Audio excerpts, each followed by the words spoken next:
Oh, there you are, YouTube. Doodle doodle doodle doodle doo. Subscribe if you're interested. I'm so stuffed. I way over ate dinner today. Did it with fast food also, and I just feel like I'm going to burst. I'm like sweating because of it. But today, that's not what we're here to talk about. Here to talk about Game of Thrones, colon, what is it called? House of the Dragon, Season 1, Episode 2.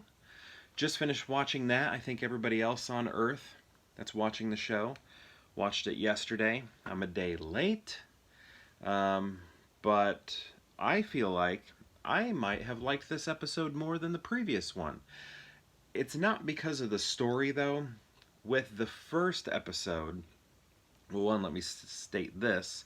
The first one didn't have an opening credit sequence like the original Game of Thrones show, the flagship, right? So I was just like disappointed in that first episode for not having that. I was like, that's a new thing, and I'm kind of sad about it. We did get it here, so that was nice. That music hit and goosebumps, all that stuff. I was taken back to the times when Game of Thrones was off the hook. And actually, I wasn't even watching it when it was good. I was I was binging it when it was bad, and then finished it when it was bad. So that's kind of funny. But the opening credits was there, so that was exciting, and it looked like blood rushing through, um, uh, you know Dragonland, and that was kind of cool to see. So, and that it was good. I think maybe there was a slight difference to the music. Am I right? What do you think? I think maybe it sounded a little different, maybe closer to the end, but I could also be very wrong there. Let me know if you know. Okay, so I feel like me putting my arm up changes the color because I'm so pale. Okay, so yeah, the reason why I think I like this episode more, not because of story. When watching that first episode, there were some things that just felt a little uh, cheap. That's not the right word. I mean, it is a right word, but I feel like that's going a little overboard. Felt, like corner cutting corners, like costuming and things like that, and sets, and maybe special effects in some areas. Not everywhere, but just some moments felt a little um, underproduced, like the budget was maybe smaller, that sort of thing, or yeah, just maybe not as good filmmaking or something like that. But this episode, to me, felt more professional, more higher grade, more, well produced and acted and all of that. I mean, there's still makeup, not makeup, still hair issues, wig issues. The wigs are just so bad. Um, they just, I don't know, they're very clearly wigs. Maybe they were in the original Game of Thrones, but I'm really seeing it here.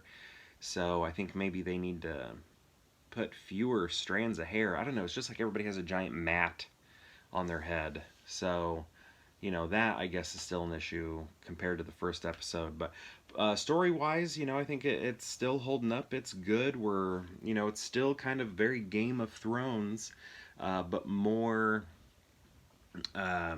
is concise the word I'm looking for, or claustrophobic. None of these are the right words. It's smaller. It's not the entire realm anymore. It doesn't feel that way yet, though it does feel like it's about to expand. But right now, it feels very in the family when it comes to the throne, right? So you have that, and that's kind of cool, I think. It's just what is the word I'm looking for? There's a word that I use for movies like that are intimate. Maybe that's the one I'm looking for. Um, yeah, but I don't know. I'm enjoying it so far. The king is being called upon and pressured to do some pretty, for our culture. I'm sure this was the norm in, whatever era this is sort of like, representing or whatever. Obviously, the magical version. fantasy version, but being called to do some things that are pretty, ooh, and even he thinks so, and then it goes to a point to where it's like, okay, he doesn't want to do that, and then it's like, he just does a different version of it. Ooh. So, yeah, there's that stuff. Um, but they're again, it seems like something that was common in medieval times, that sort of thing. So I feel like plot wise we're still on track. What we had with the first episode was good. What we had in this episode was good, and I feel like the production value strengthened from the previous episode to this episode. And maybe it was just the opening credits that set the tone for me to feel that way, and that could be, but it worked. It worked on me. Like, I had the goosebumps and everything. I had those chills. So, are you watching House of the Dragon? Do you think it's good? Do you think it's bad? I don't think it's as good as regular Game of Thrones yet, but I'm intrigued enough to keep watching. I watched the second episode, and I'm going to watch the next one. Um, so yeah, I can see myself continuing this show, if it, but I can also see it being a show that if I really needed to trim the fat of all the things I'm watching, I could cut it. This one would be an easy one to get rid of. Not easy, but I'd be like, yeah, I guess we can stop watching. Like if I'm just like super busy, don't have time for as many shows as I'm watching. But right now it's my only show that I'm watching. I got movies and that show. So I think I'll be able to stick with it, hopefully. So other than that, again, let me know your thoughts if you're watching, and perhaps I'll see you tomorrow for more Pure Hangout.